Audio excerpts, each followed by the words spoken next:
বলে কানে ধরেছেন যে আর নির্বাচন করব না, কি বলছে না?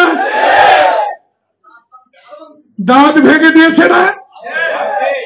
আবার আমি দেখেছি কি সুন্দর আমার নেতা তারেক রহমান আমার দলের প্রতি অনুগত্য প্রকাশ করে আমাদের সাথে সমঝোতা করে নির্বাচনের একটা প্রক্রিয়া উনি জড়িত ছিলেন। হঠাৎ কি কারণে, কিসের ইঙ্গিত বহন করে আমি এখন খুঁজে পাচ্ছি না।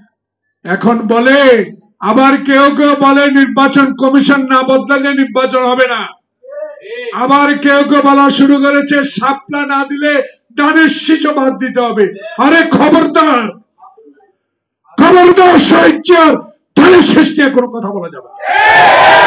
খবরদার, শহীদ আদর্শ নিয়ে কোনো কথা বলা যাবে না।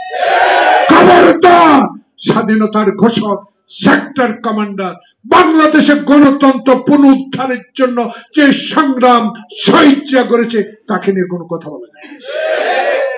তার সন্তানকে নিয়ে কোনো কথা বলা যাবে না। যে সন্তানটি 16 বছর দেশের বাইরে থেকে গণতন্ত্র উদ্ধারের জন্য এই নেতারা জীবন বিসর্জন দিয়ে, এই কর্মীরা জীবন বিসর্জন দিয়ে, রক্ত চক্ষু উপেক্ষা করে, হাঁটু পানিতে বাস করে, কবরস্থানে জীবন করে, রিক্সা চালিয়ে যারা এই দলকে তারেক রহমানের নির্দেশে টিকিয়ে রেখেছে, সেই দলের নেতাকে নিয়ে আপনি কটূক্তি করবেন, এটা আমি বরদাস্ত করি।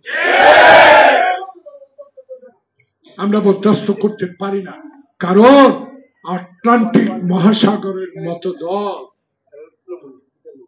এটা কি হাসিনা পাইছেন?